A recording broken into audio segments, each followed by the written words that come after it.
Okay, so if we're being honest, I think sports cards, I guess they have been like this for a while, but I think now we're really jumping into a era where gambling and like the lottery ticket aspect of cards, I think is I think that's where things are pretty significantly in the industry. You know, breaking, obviously. I mean, even before breaking, there was just regular opening boxes. And I think actually one thing that maybe I need to do a little bit more research on is like, I wonder if breaking, for example, since it was invented, where have we seen the pricing of boxes go? Because I wonder, it feels like there's going to be a direct correlation there between the prices of boxes nowadays and like when breaking was invented, because of the fact that it's like you can essentially buy boxes and you don't need like a license and you can do breaks. You know, it's hard, obviously, it's easier said than done. It's definitely easier to just be like, yeah, just buy boxes and start doing breaks. Obviously starting a business is going to be more complicated than that. But I feel like in general, I don't know, there just probably has to be there probably is some correlation, if I had to guess. Now, the piece that I want to talk about on today's podcast is similar to, I guess, not really breaking, but it's one of the other things that I was talking about when it comes to like the gambling aspect of sports cards and the lottery tickets and stuff along those lines. So obviously we've seen Topps Now. What Topps has done with that content, I think, I don't know. I think for a while they had some big cards that were coming out with Topps Now. They were doing some of the autographs, but it just if for some reason it wasn't hitting, like it wasn't what I think the market was looking for. And maybe it's the secondary market, maybe not necessarily the first, the direct-to-consumer market, because the direct-to-consumer market, we've seen Topps Now and these print-on-demand products have pretty successful launches. Like, Project 2020, Project 70, all of those all of those pieces of content, and then all of the sort of new ways that they've released cards like that. And then we have, obviously, Topps Now, where they've come out with these autos, and the one-of-one autos of some of big cards, which, granted, like I said, if you look at who are on those cards, yeah, it's Shohei Ohtani, Messi, Steph Curry, LeBron, and KD across multiple different one-of-ones that they promoted pretty heavy and that we saw sell in these crazy numbers. I think it would be interesting for them to. Oh, and the reason I'm talking about this is because I think this is sort of where Topps is going to go. So I'm thinking of ways to make it better for collectors and people. Yeah, but also make it better for people who want to speculate on Topps Now. Like, because I think I always thought that the call-up Topps Now for baseball, or like the first rookie card, in my opinion, thought that those were kind of important and more important than really they're getting love for necessarily. But I think the concept that I thought of that I think would be cool would be to do some sort of subscription to Topps Now and include like a player or a team, or like basically make it a way that it's like, if at the beginning of the season, and I don't know, or maybe it's like, yeah, it's at the beginning of the season, you pay, X amount, and I don't know, somehow your subscription gets you like a better chance at maybe some of the parallels or some of the or the low numbered autographs. And because I don't know, I would think that most players throughout the season are going to get at least one Topps Now card. That seems like a relatively easy number to hit. But then again, when they're doing 3 or 4 a day, maybe they're doing a lot of Ohtani, maybe they're doing a lot of one player. Like Ohtani is definitely the highest this year. in terms of who had the most Tops Now. But I think if you were to, like, you know, for example, if you were to prospect and you were to say, well, I think, you know, whatever number one prospect is going to make his debut this year, I don't know. I mean, I think that it would be cool if they did this again. They probably would have to think of the money aspect of it more than likely. Like, how is Topps going to make money from this? And it's probably just like upfront payments for certain players. And then I guess almost it comes into like, oh, so they need to tier the players where like Ohtani is maybe in a different tier than like, I don't know, like Vladimir Guerrero Jr. or like any, I mean, these are just random, I just made random players, but I think it would be an interesting concept for Topps, or mainly Topps. I mean, I also kind of came up with the idea because I felt like I kept seeing, like, Panini keeps coming out with Cam Ward Panini instant cards, which Miami is like you know, Cam Ward is a Heisman candidate this year. So, you know, it's not super surprising that he's on so many of these Panini instant cards. But I was seeing them, and to me, I was like, these kind of all look like the same card. But also then that brought me to the point of like, oh, well, if they're going to do all of the players, like if they're going to do this type of thing with a certain player or a certain team, it would probably have to be team, realistically. I don't know if they would be able to do players. And I guess maybe they would have to come up with some sort of concept of like, you're guaranteed this many cards, but you could get more. And I don't know. I just think that there could be some sort of aspect to it where, you know, if you are prospecting a player, like at the beginning of the season, you could buy that player's Topps Now package or something. And then like like I said, you have the access to the card. And then like, I don't know, if at the beginning of the season, hypothetically, you're prospecting and you bought that player's year's worth of Topps Now cards, you would get them from the very beginning of the year. Now, obviously they would have to, I don't know what something like that would cost, but you would essentially be guaranteed that player's cards no matter what. So it's like, even if the Topps Now card, for example, like of a random prospect making his debut only gets a couple thousand, like you don't have to put your purchase in or put your order in, and you're going to get the cards from that player automatically. And then if like by the end of the season, if it's like a player who maybe was under the radar or was a prospect and their price shoots up, maybe, I don't know, maybe there's an opportunity to like sell the Topps Now spot. And that would kind of get into like almost an NFT, really. I think actually that would be, if Topps were to come out with an NFT, that would be, I think, the perfect concept for it. Because then you also have a thing where it's like, sure, maybe a ton of people are going to buy the Ohtani, but like, again, I mean, I know I use that. I know I use him as the example, but it's just like, that's because he had the most cards this year, really. And he's like been the most impactful player.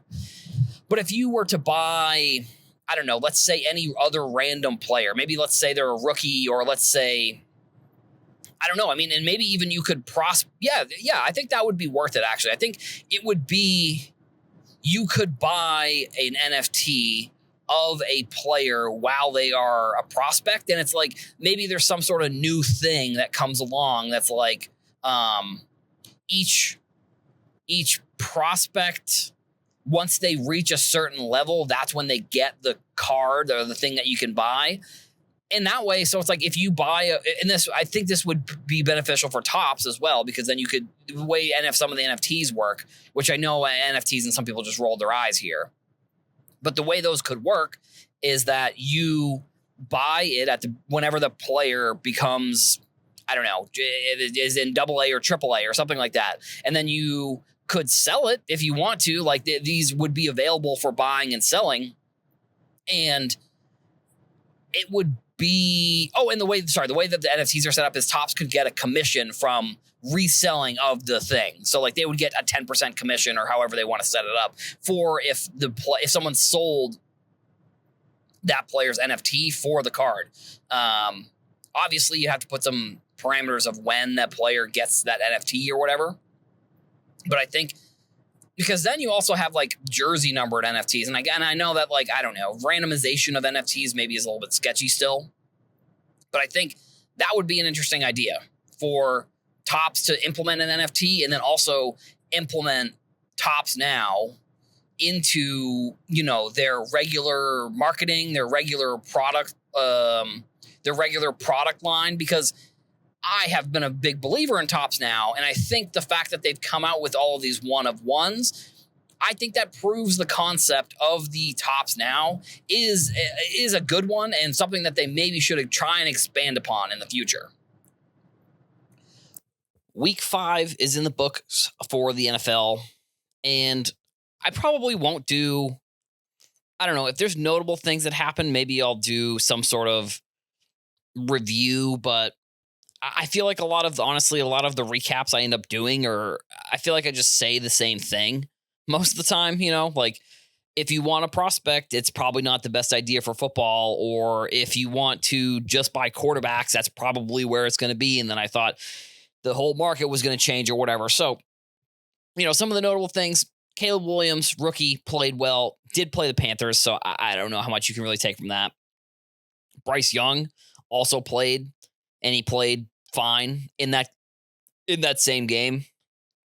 I don't know. I think there will be opportunities within football if you want to go week by week and almost play like some sort of daily fantasy on or not daily fantasy, but if you want to play if you want to play daily fantasy with like check out my cards, for example, I don't know. I think you could do it. I mean, I've tried it. I don't know. It goes okay. I mean, you're really not looking at that high of profits, really, depending on which cards you're buying. And buying quarterbacks, I don't know if it's really worth the time. I mean, I don't know. I think you could look into maybe some Browns players potentially. Like if the Browns have any like rookies from the past few years, it might be a good idea to maybe buy some of their cards, because it looks like Deshaun Watson is going to not be the quarterback, which I guess in theory might make the Browns a little bit better. I mean, the Browns are they're the biggest joke in all of sports, really. It's really kind of pathetic, to be honest, that the NFL allows the Browns to run their team the way that they do. But whatever, that's kind of not part of the point here. But I don't know. Quarterbacks, obviously, keep an eye out for them. Players, maybe. But I would say if you're buying players on the low, I don't know. I think quarterback really might be one of the ways to go. You're going to see the most volume there. But I don't know. You might also see other players have that. But either way, that's kind of my thoughts on the NFL right now, the recap or whatever. But so the other piece of news this week is going to be the release of the Victor Wembanyama box. And Topps, they put out this tweet all the time, which I think is pretty good. And, I think which this is something they haven't done. I do feel like they need to figure out a way to condense this tweet in a way. Like, to me, there's just too much info within this to be a tweet. And I get that, like, I always, from a marketing perspective, I can see how this might be useful, but I feel like there's maybe a better way to display the data or display the information that they're trying to get out there, or reduce it. I don't know exactly how you would do it here, but it's just like, it feels like on Twitter maybe just that's not the way to do it. Like, I feel like this is one thing that I do analyze when I'm looking at sports marketing and just going on Twitter and just kind of looking at things in general, is how easy is the info that you're looking for you're able to get. For example, like if I'm looking up when this happens when United States is playing soccer, like when is the game, what time is it at, what day? Usually they're pretty good at it, because in their header image they'll have because the way the soccer works is that they don't have like a full season within like the USA, like the US team. It is like it's like 3 to 4 games most of the time. They'll have like a camp, and if the games are gonna be on TV or whatever days they are, they'll put them on like their header, which I think is really good. That's exactly what I'm looking for. I think another thing is like showtimes at movie theaters. Like if you go to a movie theater's website, 9 times out of 10 you're going there for the times and the times and what movies are on there. So if it takes me 2 or 3 clicks to find that information, I as an internet user, I can get a little bit annoyed, which I'm I don't know, that can just happen sometimes. But so Topps, like I said, I feel like there has to be some sort of other way to put out this information. I don't know exactly how they would do it. Also, it's just because maybe it's every week that there's this thing. Like with the USA, for example, with the USA Soccer, it's like every couple months they change that, or at least they change the schedule because they'll change the header to be something different after the games are over. But so I don't know if it's putting it in the bio.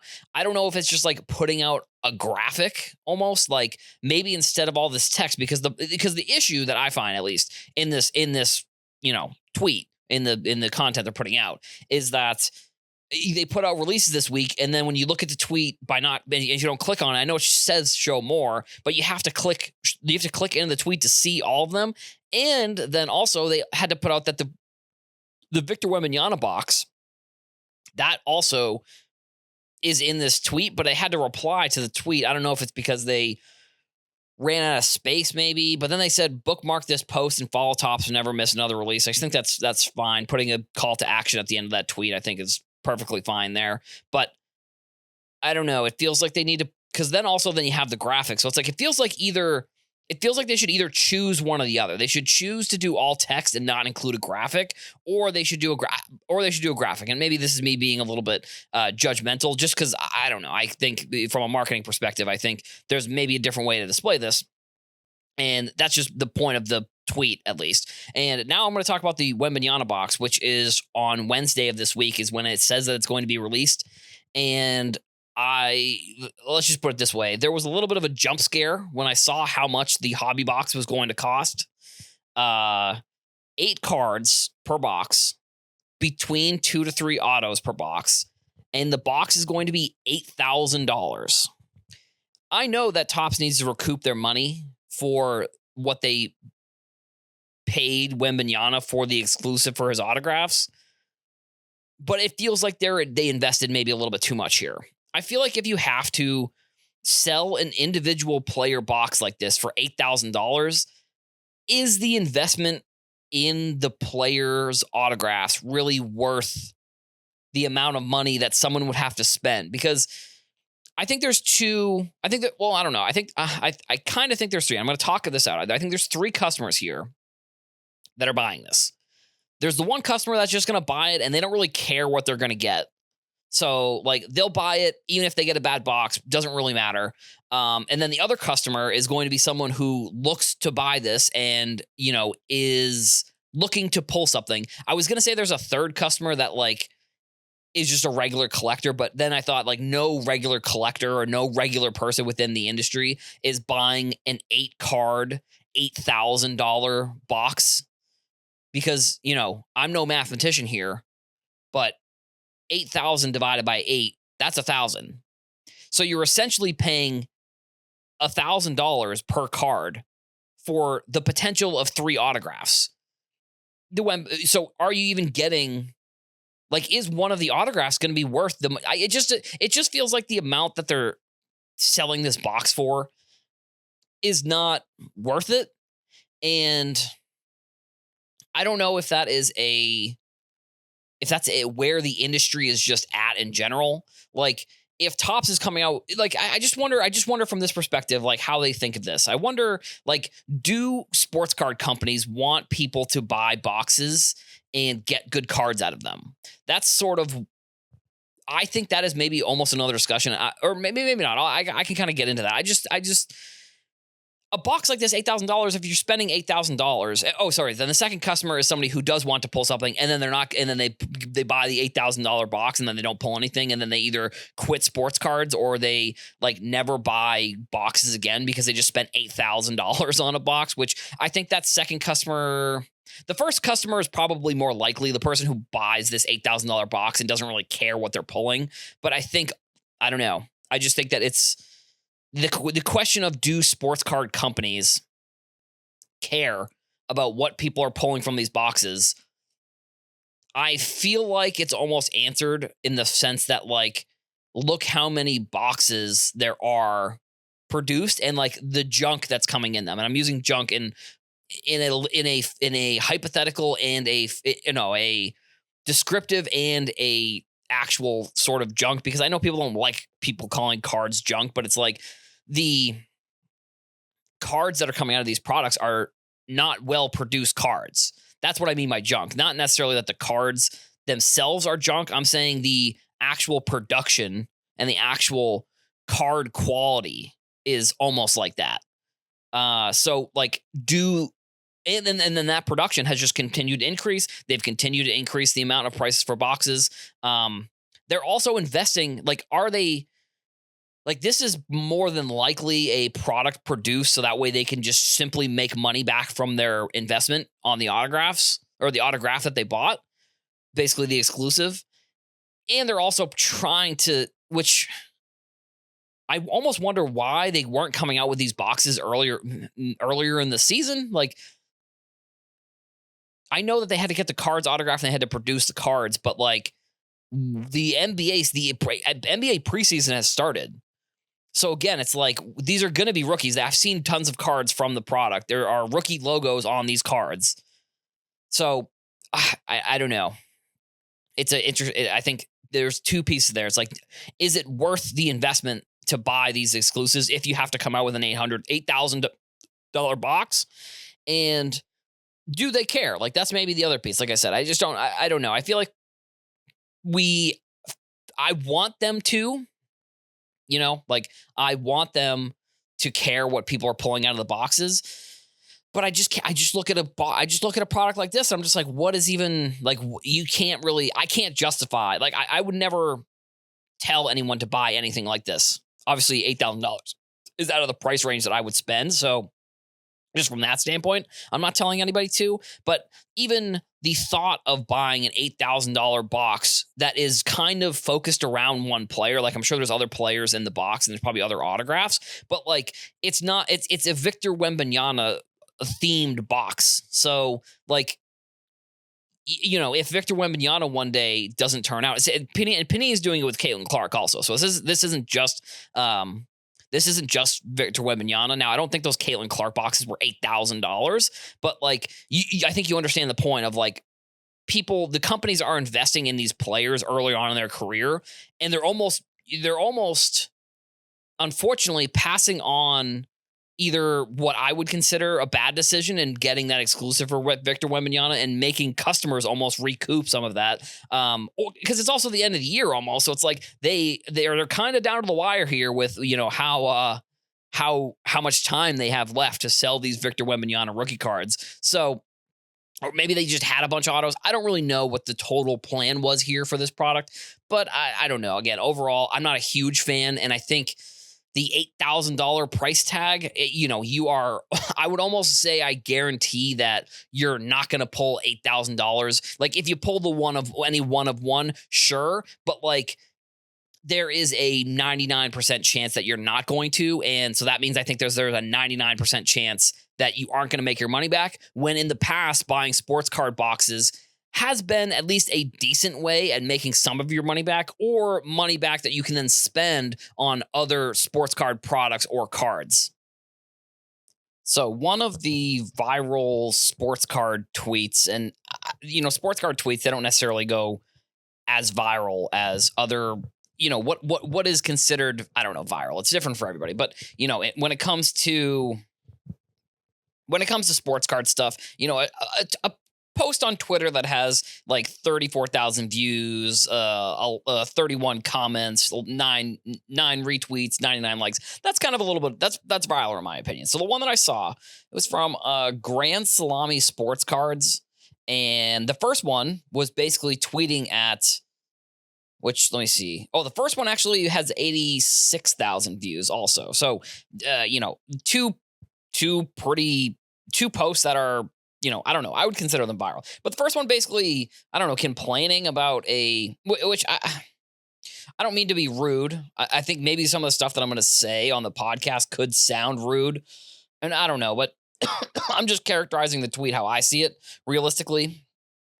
I think that they did put in some of the grading notes. And this is one of the things that I think is interesting about why PSA would open up their grading notes program and give people all of the notes for something like I've had conversations with people, and I know that some people disagree with me.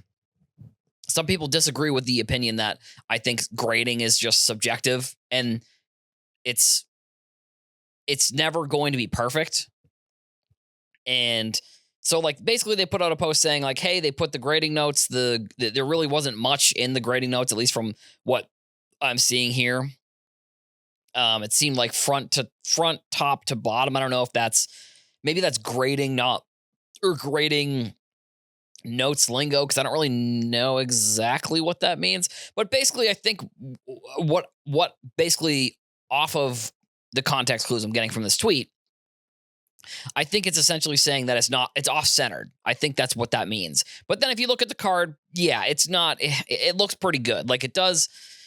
You can see like, I don't know, maybe these are just maybe it's my eyes deceiving me, but it looks pretty centered to me. So, if the centering on this card is really what brought it from from a 9, from a 10 to a 9, I don't know. I don't think necessarily. I think it is centered. So, they tweeted that, they resubmitted it, and then they got a message from PSA that the card is going to get a 10.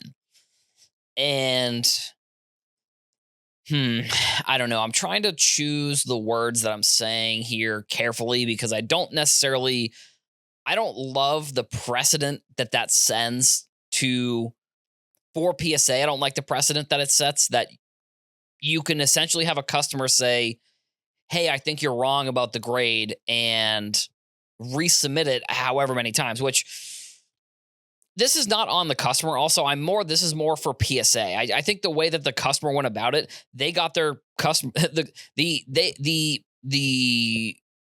account that does the grading got their customer a PSA 10. So that, if that's your goal, if that's what you're trying to do with every single card, then they succeeded there. They definitely succeeded getting a PSA 10 in, I don't know, a way that, like, they put out a whole thing on Twitter, and they had to resubmit, and I don't know if they resubmitted again, but like they said, they got a message from PSA saying that it was a 10. But I don't know if this is what PSA, like, I would be interested to know how often this sort of happens with PSA. Like, how often are they? Because I think if you look at it on one hand, if they say, yeah, hey, our bad, we just give them a 10 on the card, it does diffuse the situation a little bit with that customer, with the people that are submitting, because you get a 10. I don't think anybody really complains about it. But then again, doesn't that sort of bring down the whole point of grading? Like, doesn't that, if someone can just say if someone can just keep resubmitting a card, not changing at all, and it can just be different grades, like, I don't know. And maybe this is why a lot of people get kind of fed up and annoyed with just grading in general. And the fact that it's become such I think, an important part of the ecosystem within sports cards. And I don't want to say that it's built on a, like, house of cards, but it does almost feel like it's one scandal away from being one of the more destructive parts of the industry. Like, I'm not sitting here hoping that there is anything, because I'm honestly fairly sure there isn't anything. But grading is so important in this industry that, like, I want it to be as above board as possible, and I almost want them to try and go above and beyond to be above board, because it's so important that I almost don't even want there to be any type of conversation of anything crazy going on there. And if you can have a customer just say, hey, PSA, what's going on here? Why am I not getting look at the card again? Sure, they gave it a 10 in the end, but it's like, if it should have been a 10, then it should have just been a 10 at the beginning. Like, whoever the grader was should have just gave it a 10. I guess it's grading is subjective. And I think, even though PSA, I'm sure, has tons of graders, like, if somebody's job is to grade sports cards, there are so many outside factors that I think affect their decision in making these. It just affects. There just is affect. There are so many factors that affect their decisions. I don't know, and it's I don't know. Maybe people aren't arguing the other side of it. I like I said, I don't know. Maybe not, but if they are going to have a customer come in and say, because if PSA is wrong here, they're wrong. But I'm just kind of hoping that it doesn't happen that frequently, and I really do hope that the card, I don't know, because it's I think if you were to give a card to 10 different graders and say, grade it on a scale of 1 to 10, but also add it could be like a 7.8 or something like that. I think I would be very surprised if you could line up 10 graders from PSA and have them average out what the grade that they end up giving. And I don't think that's not possible. It's not realistic to have multiple graders looking at the same card. I think they probably have on some of the bigger cards, they probably have multiple graders looking at the cards. But I almost think that that's how it should be done, maybe. Is even though it would take longer, obviously, and this would maybe lose PSA some money because they would either have to hire more people, or they'd have to do less orders to get them out in time. But it almost feels like you should have multiple. If grading is going to be based on someone's decision, I almost think it has to be multiple people's decision and not just one person. And this might even, if I'm going to be honest, that might be sort of the case. On big cards, I'm sure there's not one person looking at it. I'm sure there's multiple people that are looking at it. Like when the Wembanyama 1-of-1 Prism cards walked in the door at PSA, I'm sure they had multiple people looking at it. They probably didn't have one grader say, this is a 10 or this is a 9 or whatever. I think it was a 10. I forget off the top of my head, but I'm just saying, in general, cards like that, or even older vintage cards, I bet you that's that's probably a different piece of it. But I don't know. With PSA, it's such an integral part in the business of sports cards for a lot of people. Whether they're buying and grading and flipping, or they're doing, which I don't think many people do, group submissions anymore. I know it used to be, because now PSA has made it pretty easy, I guess, to get your cards graded if you're willing to send them through the mail. I got stuff graded through a group submitter because I couldn't get out to any of the shows this year, unfortunately, to drop my stuff off for PSA. But 2 years ago, I did drop a bunch of stuff off with PSA at the National. And that's where I signed up for that. And it was the first time I'd really done it straight through PSA. And the process was super easy. I forget how soon I got them back in, but I think I got them back within the time frame of when they said they were going to send them. Because that's sort of the other thing with the grading, because it's if you're doing a group submission or you're sending them directly through PSA, the time frame is going to be a little bit off. But if you're dropping them off directly, that's probably not. But I don't know. I want to bring, I don't know, because also the topics this week, there haven't been a ton. Yesterday we talked about the Wembanyama box. There are some other products that are coming out this week, but it's been a little bit slow so far this week. So maybe there'll be some more important news or more big news coming out, and we can kind of talk about those stories. But for now, this is what I saw on Twitter today. It was basically just, the person that was submitting the card got their customer 10, so that is good. But it always, in my opinion, it brings up the conversation of PSA. It's really interesting because it holds. I think it's one of the only companies, and this is the last point I'll make. It's one of the only companies within the industry that has grown, and I'm trying to think of how exactly I want to say this. It has grown exponentially throughout the age of this, new era of sports cards.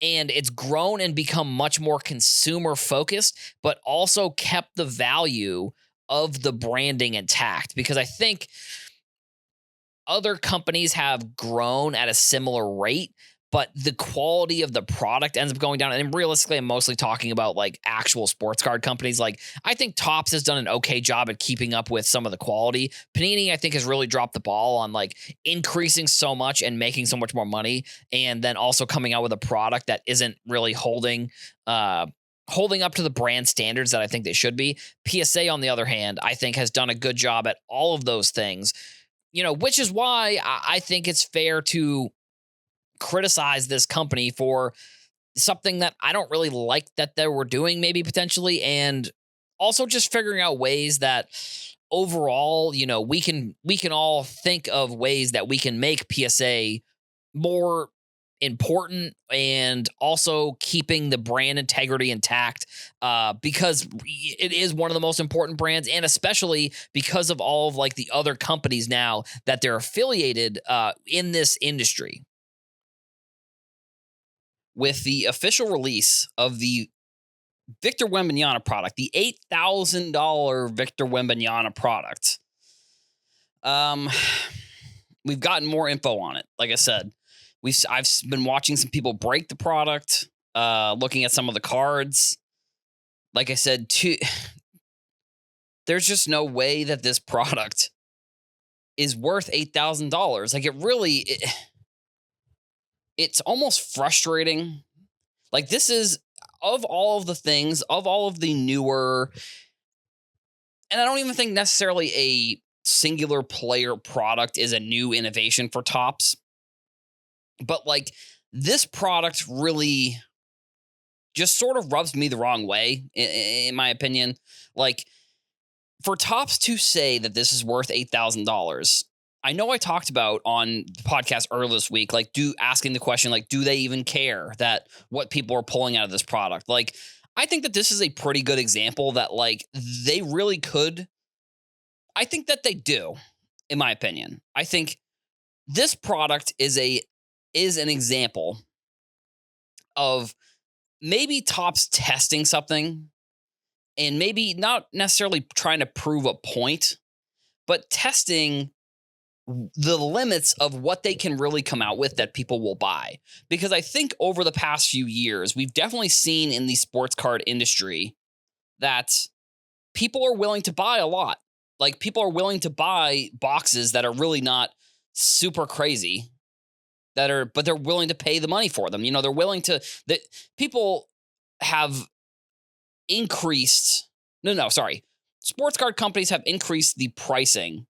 At least I think it's the sports card companies. I guess maybe I don't know 100%. It could just be Walmart and Target potentially increasing the price and not coming from sports cards. And maybe they're looking at, maybe this is just like in their overall yearly marketing budgeting strategy. They saw that sports cards was like a significant portion, and they saw that maybe they could increase it. So maybe necessarily wasn't the card companies that were doing this.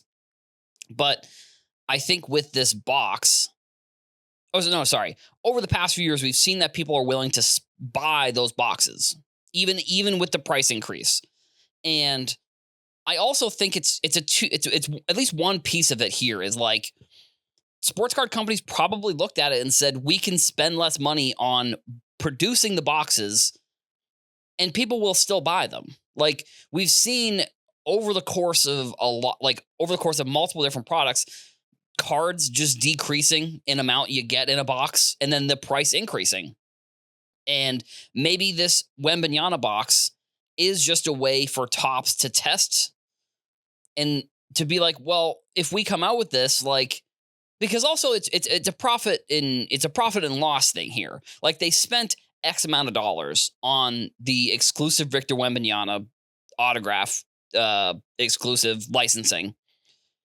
If they sell, I don't know. I mean, I don't know how many boxes are made, I guess. Like, there are, I looked at the checklist, and one of the questions that I saw that I had was like, are there other players? There are some dual autos within this product, but all of the cards themselves some of them are just the Victor Wembanyama. Some of them are just Victor Wembanyama, and some of them are dual, but none of them are other players.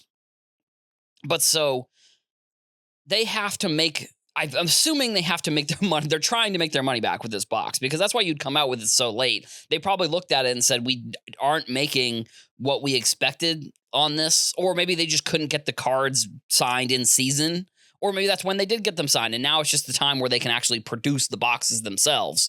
But I just, there's no way that even if you pull a good autograph out of here, like, you really are going to have to, you really are gambling, and you're really going to have to pull like one of the 1 of 1s or one of the number to 5s, maybe one of the number to 10s, but like any other autographs or any other cards you're pulling from this box, like you're not making any of your money back here. Like I think this is specifically a Topps designed box to make their money back on the Victor Wembanyama auto exclusive license.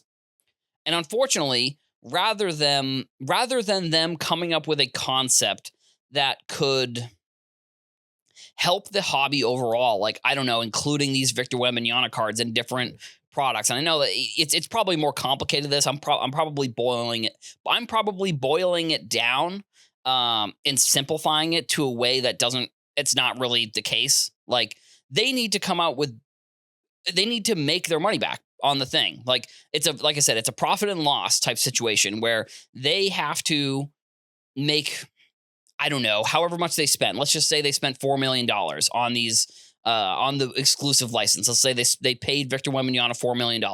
They have to figure out a way to make $4 million on this specific thing. Because although I think that getting the exclusive for him was more of a shot at Panini rather than a move that they think would be a good business move. I really do seriously think that they are just putting out these $8,000 boxes and saying, whatever, if we sell 100 of these or we sell 1,000 of these or however many they made, if we sell out, because realistically, they're probably going to sell out, unfortunately.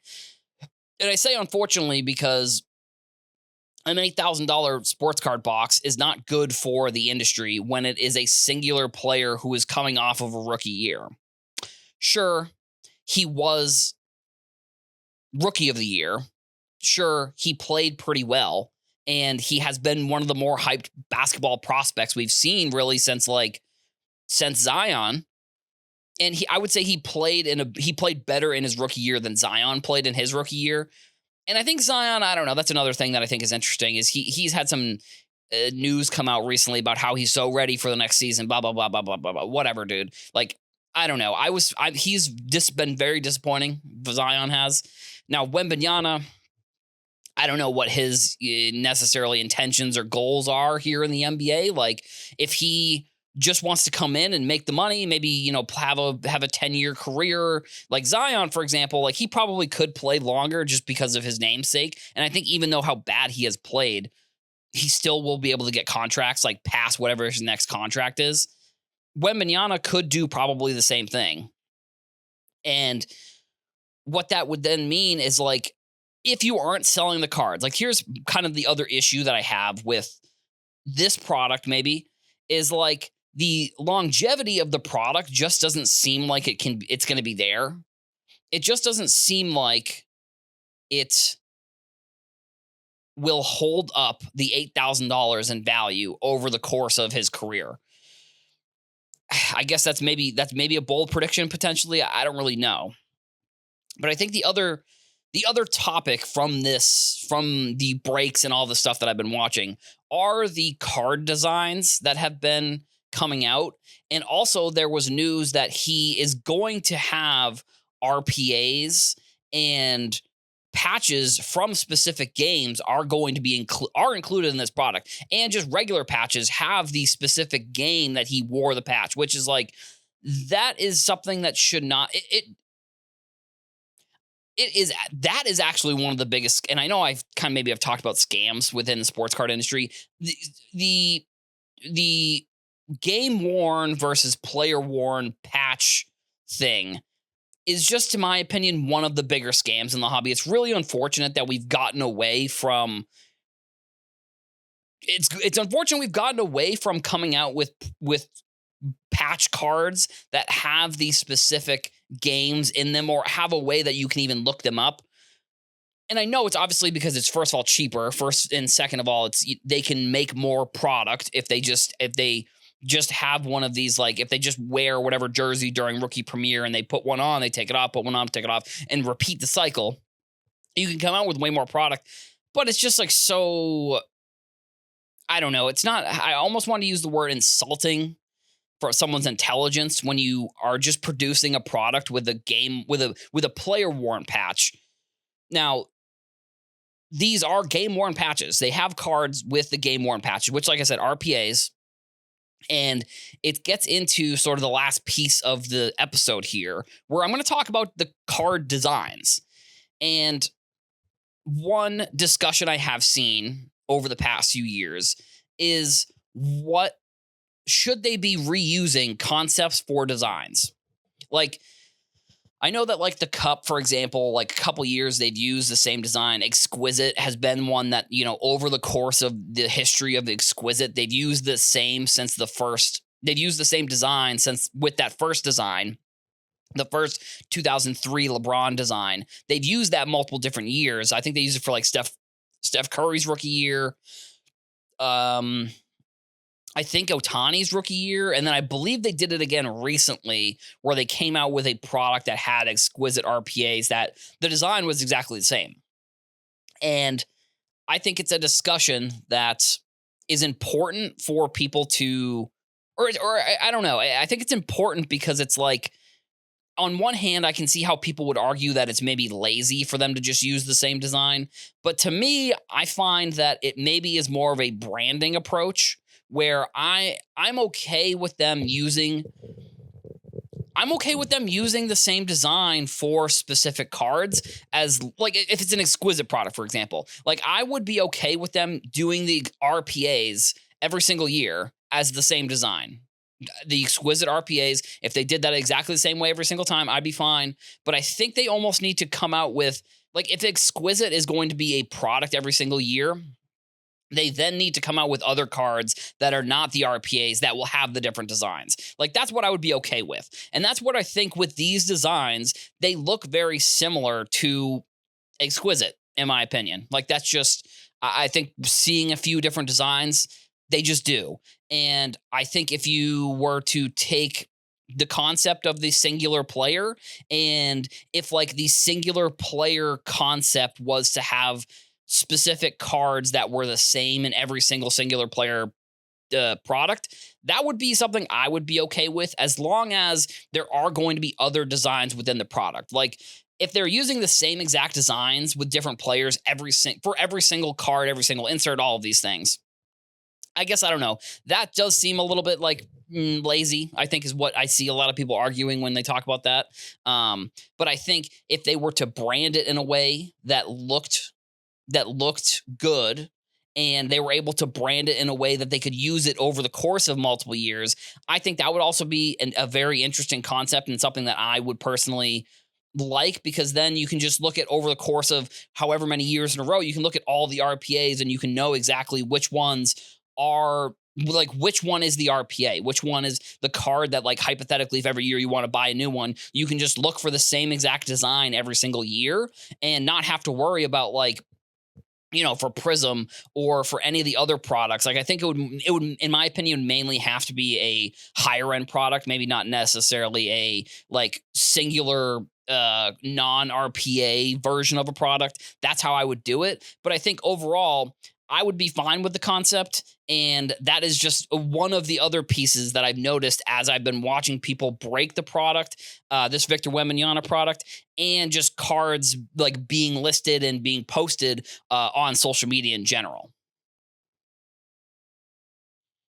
So on today's episode, we're going to be talking basically about two new-ish products. One is in theory, I guess it's new based on the news that had come out a couple weeks ago. And then the other one, which I'll just start the episode with the other one, and then we'll get into the second topic. But so the first one is going to be that Panini is releasing first off the line for WNBA for the first time. And I think it was back in 2020 that's when we started getting WNBA cards again. We had like a multi-year, and it may even have been like a decade-long break. I mean, there were WNBA cards, or you know what? Actually, that's not true, because I think that there were cards from 2018, because when Asia Wilson, who plays for Las Vegas, or Vegas, I guess I don't know if they call them Vegas or Las Vegas, probably just Vegas, the Vegas Aces. I think it might just be Vegas, whatever. That's kind of irrelevant. When she broke it was the single season scoring record, I believe, in the WNBA this year. I was looking for her cards because I was like, I'm interested to know what she has. And she really didn't have any rookie cards, because I believe her rookie year was 2016. She did have a Donruss card back in 2018, which was one of the first. It was basically the first addition to WNBA. So actually, now that I'm saying that aloud, saying that Prism was the first WNBA product in a while is not true. It was the first Prism product ever in 2020 with Sabrina Ionescu, who, they're playing for the championship, I believe. I think it's Minnesota versus New York in the championship. So again, I think this is actually a decent choice of Panini to come out with this product now, which, I guess I'll give Panini some props here. I don't think that they listened. I don't think anybody making decisions is necessarily listening to this podcast, but for the past couple months, I really have been trying to figure out what would be the best release schedule for these products, and coming out with the news that they're going to be doing their first off the line WNBA product, I think is very cool. They're using Select for it, which, based on first off the line, I guess that's fine. I think it'll be good because I think the difference between what will happen with this WNBA product and like the NBA or NFL products for Select is going to be that even though there is probably going to be a lot of this product, they're still if you're comparing the sports, there won't be as much, I think.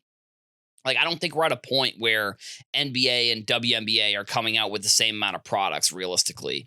I hope that the quality of the product is good. I mean, Select, I've talked about Select being like one of I think the biggest rug pull products in all of Panini's history. Like, I think Prism and Select are really going to, I think that we're going to look back, and there's going to be, there probably will never be a documentary, because I don't know how many people are making documentaries about sports cards. I mean, I'm sure they probably could, or I'm sure somebody probably could if they got some sort of production budget.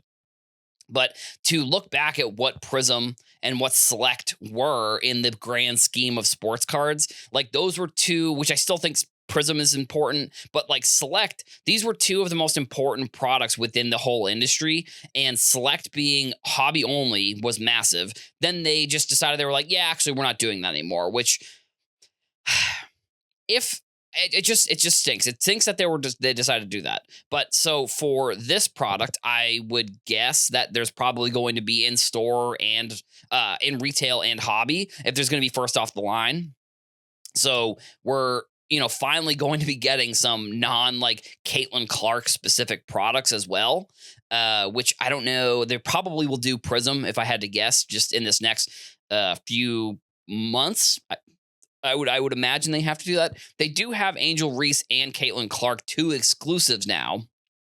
So they're obviously going to have autographs in this first off the line product. And again, I'm not 100% sure, and this is maybe something I need to do a little bit more research on, if the NBA license and the WNBA license are tied together. Because if they aren't, I think it would be in Panini's best interest to lean into WNBA and figure out how they can make WNBA a staple of their lineup in terms of what IPs they have. But if they're tied together, then that would then mean probably that Panini will be losing the WNBA license. When they lose the NBA license in a few years, it's going to Fanatics. So that's the first piece of news for the topics, or for the show today. The next is going to be maybe like a month or two ago, at some point over the summer at least, because it's October now. So I guess I don't know. You can still consider September the summer, sort of, but maybe not. But Topps announced that they were going to, or that they got the licensing for Disney products, Disney and Pixar products. And the first full product is going to be coming out. Like Topps had a Disney 100 product that came out last year, I believe. Yeah, it would have been last year because it was the 100th year of Disney. And then now they're finally coming out with like the full Topps Chrome 2024 product. They announced it is going to be a UK only exclusive, which I guess I understand. And I think, when we talked about the Disney 100 product on other podcasts, if I had to guess, the reason they're only doing UK only is because at least I think it would be because it's easier to ship those cards to other places in the world, because Disney, unlike some sports, is global. I think as much as the NFL and as much as American sports are trying to become global, Disney is truly like just a global entity that like really holds there's no borders, there's no boundaries of who enjoys Disney. So I think the reason they're doing that is because there must be some sort of shipping fee that if you're shipping out of the United States to another country, there must be something there where maybe England or the UK doesn't have that shipping fee. So that's why I would guess that they're going to do this.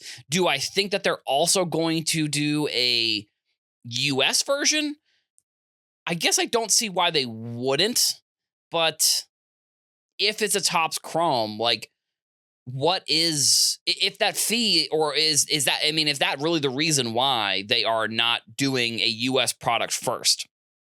And it could even also be that they just view the rest of the world as more of an important market for these specific types of cards than they do just the United States, which I guess in theory I do like. Like Panini, for example, like they have their Panini stickers that they do for soccer that have been popular. Like those are kind of the thing. Like when I was first getting into soccer cards, a lot of people when I was talking to people overseas about them, they didn't really, they thought they were just talking about stickers. They didn't realize that there were cards. So I guess it's not really necessarily the same thing, but I do think that like getting these cards sent to the United States probably is what the plan is going to be.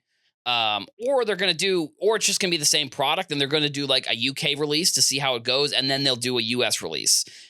The gripe that I have about these cards is the promotion of the autographs. I just think it is like, it really, I don't know how to describe the levels of it doesn't make any sense to me, like the levels of how much it doesn't make sense, because people are promoting them as they're real autographs. They're not real autographs, and it just is so like, just do special inserts, don't make them autographs. I guess I don't know. It would be different, I suppose, if the industry didn't run on sort of that type of market, like the autograph market. So if the industry wasn't like that, then I would be okay with autographs being sort of a big piece of this promotion. But like even just some of the tweets I've seen about the product, like, let's just see. I'm actually just going to pull them up really quickly just so I can see. Yeah, people talking about your base autos. And they're including just they're not real autographs. They're just printed on the cards. So if that wasn't the case, if every other auto on cards weren't like the most important thing, then I think promoting autos would be fine. But I think just making some sort of just make it a different insert. Don't make it an autograph. I don't know. And unless the autos are real, that would be the only thing that would change my mind here, is if the autographs, and then you get into this whole situation where it's like, well, who's autographing? Like Topps back in the day, they had, Santa autographs, which I know who was doing those autographs. Santa, obviously it was Santa Claus. Santa Claus was sending them down from the North Pole. I mean, shout out to Santa Claus, of course. But he was, signing he was signing the cards, but there were actually real signatures on the card. These are not real. These are they're printed on. So I don't love that they're doing that. And that's my biggest gripe with the product. I think it's getting Disney involved in this is really something that I've talked about pretty specifically. Like getting IPs that are not sports, I think, are going to really unlock a lot of potential for these companies. And Disney, I think, is the first step. I think it would be finding some other type of entity that is like, like again, Netflix. I've talked about Netflix having, if Netflix had a product and they could get autos of the actual people in the cards, that would be very cool. So I don't know if that's the next step, but this first step here is that we're going to get another round of Disney Topps Chrome that are not specifically the Disney 100 Topps Chrome. It's going to be its own version of the cards.